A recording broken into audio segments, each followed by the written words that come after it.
Salut tout le monde, cette semaine pas de grosse vidéo, juste un mini vlog. J'ai eu énormément de choses à faire cette semaine, donc pas de gros projets malheureusement. Du coup, je vous propose simplement une petite vidéo, tranquille, pépère, où on va faire plusieurs choses. On va dessiner Dorémy sur ma tablette, faire un dessin traditionnel de Miku, faire quelques pinces et des petits straps mignons, et puis je vais vous montrer les nouveautés de la boutique.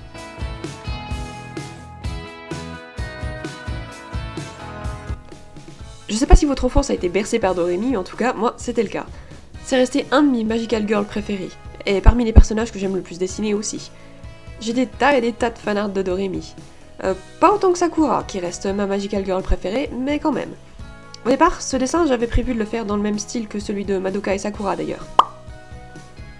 Mais je sais pas si j'aurai la patience de faire le même fond complexe. S'il y a suffisamment de demandes, peut-être que je le ferai, je verrai. En tout cas, voilà ce que ça donne. Je l'ai fait dans mon costume préféré. Je la trouve mignonne, et vous?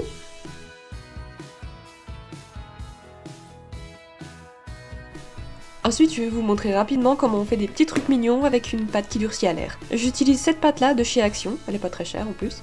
Un outil pour aplatir, alors moi c'est un bloc en plastique, hein, mais vous pouvez utiliser n'importe quoi, hein. Genre même ça, sur l'assiette. Tant que c'est plat, ça marche. Après, vous prenez un bout de pâte, pas trop gros, vous faites une sphère grossière. Avec ce que vous avez choisi pour aplatir, vous écrasez la boule jusqu'à la hauteur souhaitée. Vous pouvez faire des choses très fines, ou comme moi, très épaisses, c'est selon vos préférences.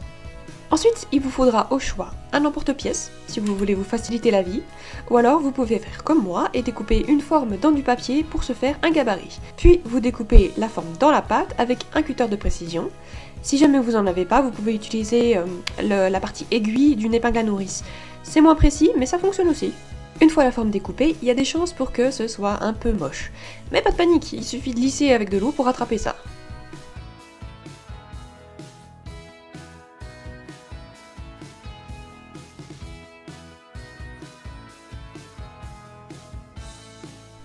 Et voilà ce que ça donne. Si jamais vous voulez par exemple en faire un petit collier, il suffit de couper un petit bout de fil de fer, de le tordre et de l'enfoncer dans la partie supérieure. Ça fera un petit anneau pour l'accrocher.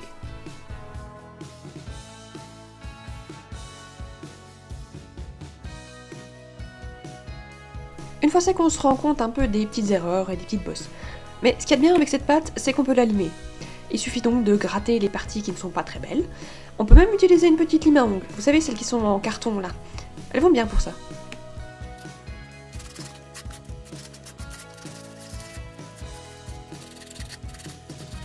Et voilà, celui-là il est avant d'être limé et celui-là après.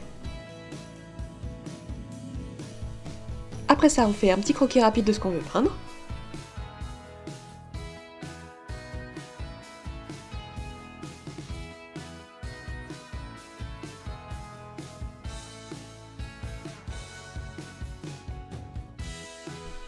Et puis bah on attaque la peinture. J'utilise de la peinture acrylique personnellement, c'est ce qui rend et tient le mieux dessus. Pour faciliter un peu les choses et éviter de se mettre de la peinture partout, et aussi éviter d'en mettre sur la création, vous pouvez faire comme moi et avec de la pâte à fixe, attacher votre création à un support. Ça peut être un bouchon de vin, des bobines de fil vide, peu importe tant que ça vous permette de le manipuler facilement.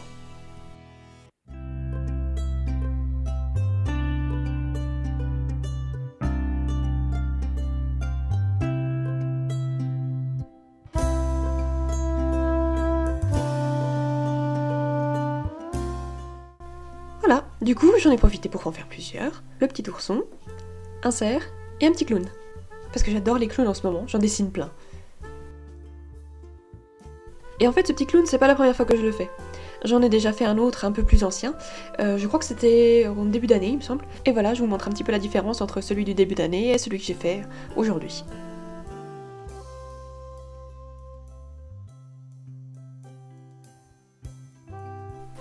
Cette semaine, j'ai aussi reçu les nouveautés pour la boutique.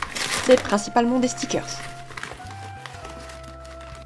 J'ai créé deux designs avec Sakura, un design original avec un papillon, un design Alice au Pays des Merveilles, et un design avec les épées de Zelda. Tout ça est impeccable, surtout celui d'Alice au Pays des Merveilles que je trouve vraiment très réussi. Si jamais ça vous intéresse, jetez un œil à ma boutique, tout y est disponible. Le lien est dans la description. Et enfin, on va finir ce petit vlog avec un dessin de Miku. C'est une Miku en collaboration avec Cinnamoroll, le personnage de Senryo. Vous devez peut-être connaître Hello Kitty et tout ça, et ben c'est le même univers. Et ils ont ouvert un pop-up café au Japon, où ils ont mixé en fait Miku et Cinnamoroll. Et c'est super mignon. Et cette version-là de Miku a été eu beaucoup de succès sur internet, parce que c'est absolument adorable. Hein. Et donc voilà, je voulais la dessiner aussi. Alors cette fois, pas d'aquarelle, hein, ce sera juste une petite illustration toute simple. C'était un croquis que j'avais fait, que j'avais envie de mettre en couleur. J'y vais simplement un coup de crayon de couleur, bon ils sont aquarellables, mais je vais pas utiliser le côté aquarellable. Hein. Mettre en couleur mes dessins, c'est pas forcément le truc que je préfère. Mais en me contentant de faire quelque chose d'assez basique comme ça, bah franchement, j'ai trouvé ça pas trop mal. Moi qui d'habitude déteste faire ça, là franchement, je me suis bien éclatée.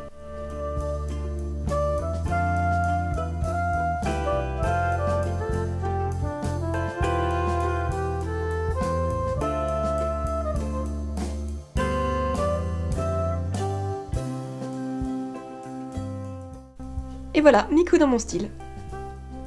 C'est la fin de la vidéo. Merci d'avoir regardé. Si vous avez apprécié, n'hésitez pas à liker. Comme je l'ai dit, le lien de ma boutique est dans la description. Laissez un petit commentaire, ça fait toujours plaisir.